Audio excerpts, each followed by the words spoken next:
Om Shanti. Good morning. साकार मुरली 10 फरवरी 2025। बाबा का मीठा मीठा पत्र हम मीठे मीठे बच्चों के मीठे मंथन के लिए। मंथन शुरू करने से पहले ज्ञान सूर्य शिव बाबा की लाइट और माइट भरी किरणों के नीचे बैठ जाते हैं और अनुभव करते हैं कि मैं लाइट स्वरूप माइट स्वरूप आत्मा हूं। आज की साकार मुरली में एक तो अद्वैत मत और द्वैत मत बात आई है। तो अद्वैत किसको कहते हैं, द्वैत किसको कहते हैं, इसको हम देखेंगे। और कैसे श्रापित करती है रावण माया, उसके बारे में भी बाबा ने कहा। कैसे रावण श्राप दे देता है और भगवान आकर के फिर कैसे वर्षा देता है। तो वर्षा और श्राप, द्वैत और अद्वैत, इस तरह से हम चिंतन कर सकते हैं, है ना। कैसे कैसे भगवान आकर के कल्प कल्प हमें ज्ञान देता है। त्रिमूर्ति बाप है तो तीन मूर्ति इसलिए कहते हैं कि तीन मूर्तियों द्वारा तीन बड़े कर्तव्य करता है। ब्रह्मा द्वारा स्थापना, विष्णु द्वारा पालना और शंकर द्वारा विनाश गाया हुआ है। लेकिन ये सच में बाबा कैसे कराता है उसके बारे में बाबा ने कहा। और एक बात स्वच्छ बुद्धि और मलच्छ बुद्धि की बात आई है। स्वच्छ बुद्धि कौन बनाता है, मलच्छ बुद्धि कौन बनाता है, उसके बारे में भी बाबा ने बताया। रावण राज राम राज की भी बातें आज बाबा ने की हैं। कलयुगी मनुष्य सतयुगी देवताएं कैसे बन सकते हैं उसकी युक्ति भी बाबा ने बताया, है ना। डबल अहिंसक की भी बात आई है। और आज फिर से बाबा ने योग बल और बाहुबल की बात की है। योग बल किसे कहते हैं और बाहुबल किसे कहते हैं। योग बल द्वारा क्या हो सकता है, बाहुबल द्वारा क्या हो सकता है, हम सबको पता है। आशिक मासूक की भी बात आई है। स्वर्ग के मालिक कैसे बन सकेंगे उसके बारे में भी बाबा ने बताया है। सोमनाथ के मंदिर को भी बाबा ने याद किया कि देखो मुसलमानों ने कितनी बार लूटा और लूट करके जाकर के मस्जिद में लगाया, वो भी बाबा ने क्लियर कर दिया। तो हम जो सुनते थे बाबरी मस्जिद, वहां पे राम जन्मभूमि था, तो ये बात सच होगी, बाबा कह रहा है। देखो खैर उसमें हम ज्यादा न जा करके अभी क्या करना है उस पर हम देखेंगे। इस झाड़ के फाउंडेशन से देखो कितनी टाल टालियां निकली, भी तो बात मत पूछो। आज बाबा ने एक चीज और रिवील की है कि जो माला फेरते हैं भक्ति मार्ग में, मान लो 108 की फेरते हैं, 8 की फेरते हैं, ये क्रिश्चियन लोग ये बात नहीं समझ पाएंगे, लेकिन हम बच्चे समझ सकते हैं किसकी माला फेरी। ये उनकी माला फेरी है जो इस समय बाप के मददगार बन सर्विस करते हैं। तो ये बाबा ने रिवील किया। और एक चीज बाबा ने कहा कि इस सृष्टि पर कोई भी वस्तु 2500 वर्ष से पुरानी चीज नहीं हो सकती है, नीचे से जो खोद के निकालते हैं। क्योंकि कहा यह जाता है कि जब त्रेता युग खत्म हुआ तो बहुत बड़ा परिवर्तन हुआ था, भूकंप भी आया होगा, तो जो नीचे गई थी वो चीजें निकलेंगी। तो उसके बारे में बाबा ने रिवील किया है। आज राम और रावण, है ना, दुनिया में कहते हैं ना, राम गयो रावण गयो जाको परिवार, है ना। कहते हैं 1 लख पूत 1.25 लाख नाती, ता रावण घर दिया नभाती। तो अभी 1 लाख पुत्र किसी के हो नहीं सकते, 1.25 लाख नाती किसी के हो नहीं सकते, लेकिन रावण राज्य में तो ऐसे चल रहा है सारी सृष्टि पर। तो सबको जाना है, उसके बारे में बाबा ने कहा। जनसंख्या के बारे में भी बात आई है। और अगर अच्छा ज्ञान चाहिए तो हमें उसके लिए सोने का बर्तन चाहिए, इसके बारे में बाबा ने कहा है। योग अग्नि की भी बात आई है, क्योंकि बगैर योग अग्नि के हमारे पाप नष्ट नहीं हो सकते। दुनिया में कहते हैं श्याम सुंदर की बात आई तो बाबा ने कहा, कहते हैं कि सांप ने डसा तो श्याम हो गया गोरे से। एक्चुअली सर्प तो माया को कहा जाता है, तो भी बाबा ने समझाया है। और आज के वरदान में बाबा ने कहा, विजयीपन के नशे द्वारा सदा हर्षित रहने वाले सर्व आकर्षणों से मुक्त भव। तो ये आज की पूरी मुरली है। हम शुरुआत करेंगे मत के ऊपर, है ना, द्वैत मत और अद्वैत मत। देखिए, द्वैत मत मतलब जिसमें बहुत सारी मतें हों, अद्वैत मत जिसमें एक मत हो, है ना। तो वो अद्वैत मत एक परम पिता परमात्मा देता, बाकी तो बहुत मत है, मन मत, पर मत, जन मत, रावण की मत, बहुत सारी मत है। जनमत संग्रह करवाते हैं। जनमत मतलब बहुत सारे लोगों की मत, मन मतलब मेरी एक की मत, है ना। रावण की मतलब माया की विकारों में ग्रसित होकर के मत। पर मत मतलब किसी की दूसरे की मत, इसलिए कहते दूसरे की मत पर चल करके हमने अपना सब कुछ गंवा लिया। तो ये सारी बहुत सारी मतें हैं, लेकिन भगवान आकर के अद्वैत मत देता है। एक ऐसी अद्वैत मत देता है जो मत पूरे 2500 साल चलती है। वो एक मत पर अगर आत्मा चलती है तो वो कलयुगी से सतयुगी बन जाती है। इसी मत के द्वारा भगवान हमें कलयुगी मनुष्य से देवता बना रहा है, ये श्रेष्ठ कर्तव्य कर रहा है। तो ये बहुत बड़ी बात है कि भगवान आकर के हमें क्या से क्या बना रहा है। ये छोटी बात नहीं है। तो हमें देखना है कि हम भगवान की मत पर क्यों चलते हैं। देखो, अगर उसकी श्रीमत पर नहीं चलेंगे तो फिर रावण की मत पर चलेंगे, और रावण की मत पर चलेंगे तो रावण क्या करेगा? श्रापित करेगा। श्राप शब्द हम सबने खूब सुना है, और दुनिया में कहते हैं दुर्वासा ऋषि ने थी, वो बहुत जल्दी श्राप देते थे और उनको लोग बड़ा डरते थे, है ना। वास्तव में दुर्वासा ऋषि की कोई बात नहीं। इस समय परमात्मा के बच्चे आत्माएं जब तपस्या करती हैं तो उनके अंदर बल आ जाता है, और जब बल आ जाता है तो अगर कोई निगेटिव संकल्प करती है तो भी पूरा हो जाता है। इसलिए बाबा कहता है ब्राह्मण बनने के बाद हमें श्रेष्ठ संकल्प करना है, हमें श्रापित नहीं करना किसी को।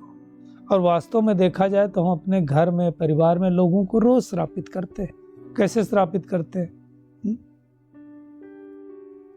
बच्चा है मान लो आपके घर पे, वो नहीं ठीक से पढ़ रहा है, दिख रहा है हमको नहीं पढ़ रहा है, हम क्या कहेंगे? तो पढ़ते ही नहीं है, इसका भविष्य पता नहीं कैसे होगा, ये जीवन में कुछ कर ही नहीं पाएगा, इसका तो भविष्य खराब हो जाएगा। अब ये जितनी बातें हम कर रहे हैं सब श्राप दे रहे हैं। हमको क्यों श्राप देना है? ऐसा नहीं किया तो फिर क्या होगा? जाने क्या क्या बातें करते रहते। तुम कभी नहीं सुधरोगे, तुम ठीक नहीं होगे, ये श्राप है। मतलब क्या हुआ? किसी की नेगेटिव एनर्जी, एक तो हमने अपनी नेगेटिव एनर्जी किसी को दी तो वो उसके लिए श्राप, और दूसरे ने किसी ने नेगेटिव एनर्जी दी और अगर मैंने एक्सेप्ट कर लिया तो मेरे ऊपर श्राप। इसका मतलब क्या है? अगर नेगेटिव एनर्जी से हमें बचना तो क्या करना पड़ेगा? कोई ना कोई तो आपको, हर कोई तो अच्छा बोलेगा नहीं, है ना। कल बाबा ने जैसे कहा था ना, बचाव करना। लोगों का काम है वार करना और आपका काम है बचाव करना। तो क्या करना पड़ेगा? तो जैसे मान लो दुनिया में हमको बचना होता है तो क्या करते हैं? सर्दी से बचना होता है तो क्या करते हैं? गर्म कपड़े पहनते हैं, सर्दी न लगे, लू न लगे हमारे ऊपर। इसी प्रकार से हमें अगर माया से, किसी के श्राप से, किसी की नकारात्मक ऊर्जा से बचना तो क्या करना पड़ेगा? अपने चारों ओर परमात्मा की किरणों का एक आवरण बनाना पड़ेगा। ये तो हो गया बुद्धि से आवरण बनाना, लेकिन बुद्धि में उस समय सोचना क्या है वो बहुत ज़्यादा इम्पोर्टेंट है। अगर सामने वाली आत्मा ने कुछ कहा और मेरे बुद्धि ने उसको स्वीकार कर लिया, हमारे मन ने उसके संकल्प बार बार क्रिएट किया, तो हम श्रापित हो जाएंगे। किसी ने कहा कि आप बिल्कुल अच्छे नहीं हो, हमने अगर बार बार ये संकल्प किया कि इन्होंने कहा मुझे अच्छे नहीं हो, सबके सामने कह दिया, इनको ऐसा कहना चाहिए था क्या, इनकी तो आदत ऐसी है। अब ये जितनी बार हम इस संकल्प को रिपीट करेंगे उतना हम अपने को श्रापित करेंगे। तो हमें बहुत ध्यान रखना है ना। दुनिया को ये नहीं मालूम कि रावण ने सभी को श्रापित किया, मतलब अभी इस समय हर एक आत्मा के अंदर रावण रूपी 5 विकार बैठ गए तो श्राप ही करेगा ना, इसलिए तो सब दुखी है। भगवान आके बरसा देता है, रावण श्राप देता है, ये सारी दुनिया नहीं जानती। भगवान ने आके वर्षा दिया तब तो भारतवासी इतना सुखी बने, नहीं तो सुखी कैसे बन सकते थे। तो श्रापित होने से हम पुजारी बन जाते हैं और भगवान फिर से हमें वर्षा देता है, फिर से हम पूज्य बन जाते हैं। ये सब बातें कौन समझा रहा है? त्रिमूर्ति परमात्मा। इसलिए त्रिमूर्ति से भगवान वाच बोलते हैं, क्योंकि 3 मूर्तियों द्वारा 3 बड़े कर्तव्य कराता है, स्थापना का, विनाश का और पालना का।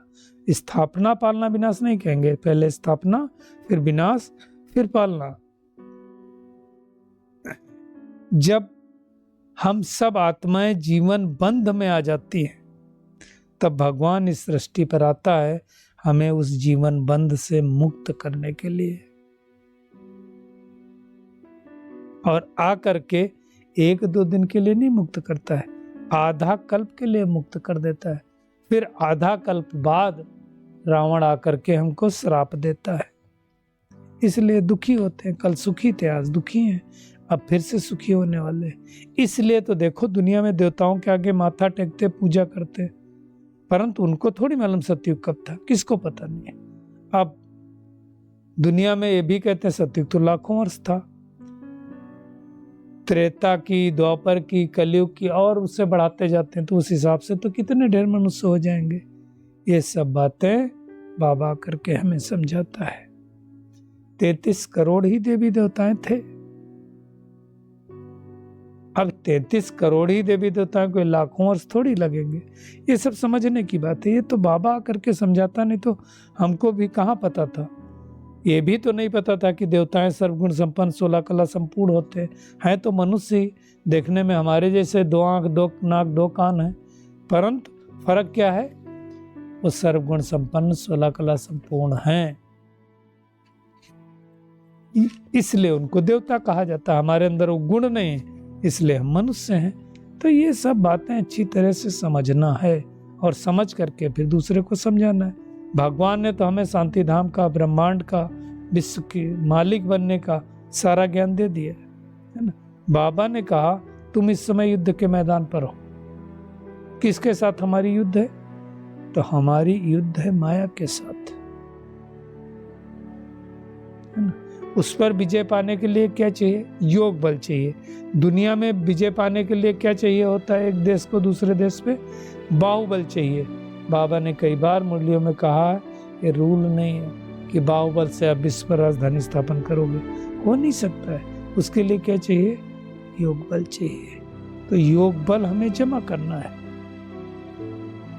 ना।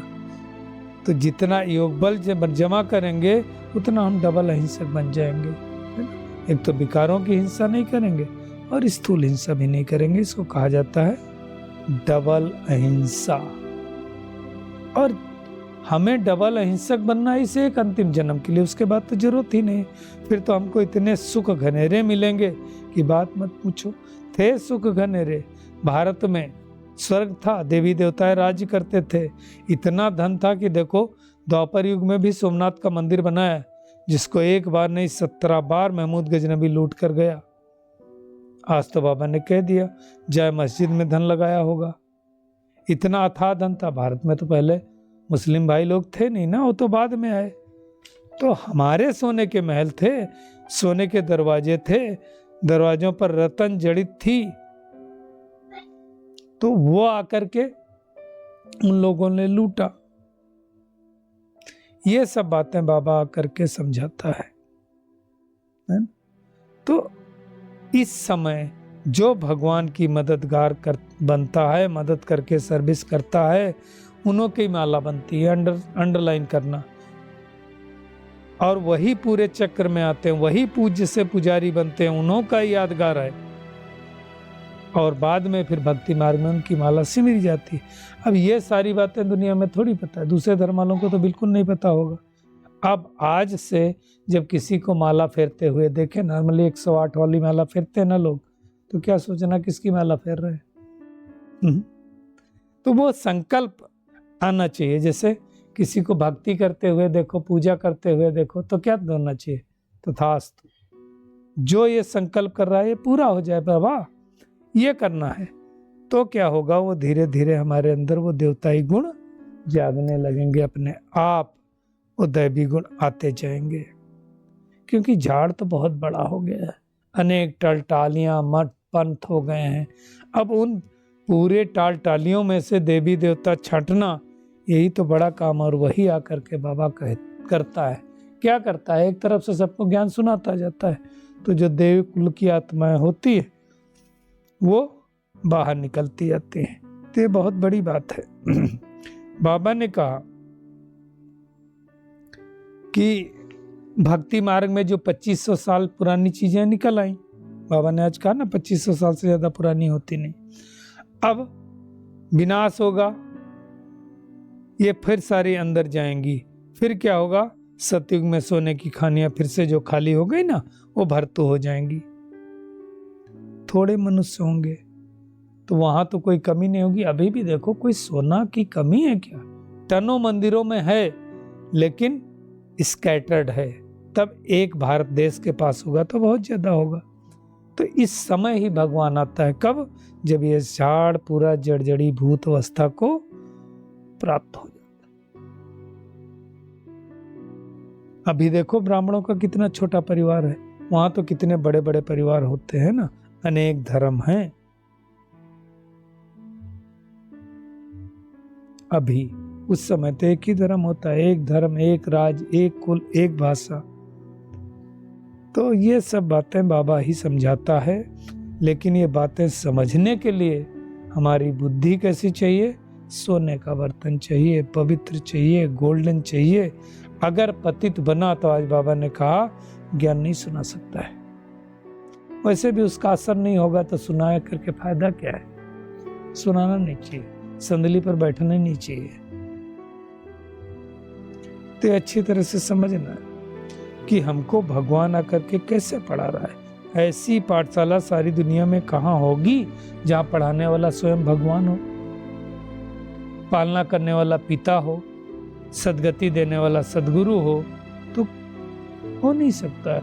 आज बाबा ने टेप मशीन को भी याद किया कि सामने बैठ करके सुनने में और टेप मशीन से सुनने में फर्क तो होगा ना। ये तो उस समय की बात है जब था नहीं, पहले टेप मशीन निकली थी। आज बाबा ने ब्रह्मा बाबा को सांवल शाह भी कहा है, मतलब हुंडी भरने वाला कहते हैं ना। तो सब कुछ था, बहुतों की हुंडी भरी बाबा ने, है ना। आज श्याम सुंदर का भी रहस्य समझाया। दोनों में कहते हैं कि श्री कृष्ण सुंदर से श्याम कैसे बना? तो कहते हैं सांप ने डसा। वास्तव में देखा जाए तो माया रूपी सांप ने हम सबको डसा और हम सब आत्माएं सुंदर से श्याम बन गई। अब भगवान आकर के फिर से श्याम से सुंदर बना रहा है। इसलिए बाबा कहता है गृहस्थ व्यवहार में रहते ये अंतिम जन्म मेरे सदके पवित्र बनो फॉर माई सेक। दुनिया में नहीं लोग कहते मेरे लिए बच्चा ये नहीं करोगे क्या? ऐसे भगवान देखो कितना बड़ा निरहंकारी है, कहता है बच्चों से भीख मांगते हैं। आप सोचो, वर्ल्ड अलमाइटी अथॉरिटी इतनी बड़ी बच्चों से ये बात कह रहा है कि इस अंतिम जन्म मेरे लिए पवित्र बनो। क्यों कह रहा है? हमारे लिए कह रहा है, हमारे फायदे के लिए कह रहा है। क्योंकि याद में रहेंगे तो विकर्म नष्ट होंगे। इसलिए याद को अग्नि कहा जाता है, योग अग्नि कहा जाता है, जिससे ही हमारे जन्म जन्मांतरों के विकर्म विनाश होंगे। याद से ही आत्मा सतो प्रधान बनेगी, और कोई तरीका नहीं। आज का वरदान भी बहुत खास है। विजयीपन के नशे द्वारा सदा हर्षित रहने वाले सर्व आकर्षणों से मुक्त भव। विजयी रतन जो आत्माएं होती ना, वो बाबा के गले का हार हैं और उन्हें वो आज तक पूजी जाती हैं। तो हमेशा ये नशा रहना चाहिए, समान रहना चाहिए कि हम बाबा के गले का हार, विजयी रतन हैं, हम विश्व के मालिक के बालक हैं। हमें जो मिला वो किसी को मिल नहीं सकता है। हमने वो प्यार पाया जो दुनिया पा नहीं सकती, मगर कैसे कहे जुबां भी कह नहीं सकती। तो वो नशा होना चाहिए। ये कब स्थायी नशा रहेगा? जब हमें किसी प्रकार की आकर्षण नहीं होगी। तो जो सदा विजयी हैं, सदा हर्षित हैं, वही बाप की याद के आकर्षण में आकर्षित है, वही सबको भी आकर्षित लगेंगे और एक के अंत में खो जाना ही एकांतवासी बनना है ना। तो सब मिल करके एक दो की हमें उमंग उत्साह को बढ़ाना है। यही मेहनत हम सबको करनी है, क्योंकि जहाँ एकता है, दृढ़ता है, वहाँ संभव भी संभव हो जाता है। तो आज की पूरी मुरली का होमवर्क यही है कि बाबा से जो अद्वैत मत मिली है उस पर चलकर कलयुगी मनुष्यों को सतयुगी मनुष्य बनाना है और माया रावण के श्राप से अपने आप को भी बचाना है, दूसरों को भी बचाना है। विजय माला में आने के लिए बाप का मददगार बन करके सर्विस करनी है। एक मासूक के साथ सच्ची प्रीति रखनी है, एक को याद करना है ना। अपनी अहम ऑब्जेक्ट को सामने रख करके पुरुषार्थ करना है। डबल अहिंसक बनना है। इस अंतिम जन्म में पवित्र जरूर बनना है और सदैव ये नशे में रहे। क्या नशा रहे? कि हम बाबा के गले का हार, विजयी रतन हैं। अच्छा, शुक्रिया मीठे प्यारे बाप दादा, शुक्रिया आप सभी का इस मीठे मंथन के लिए। अच्छा, ओम शांति।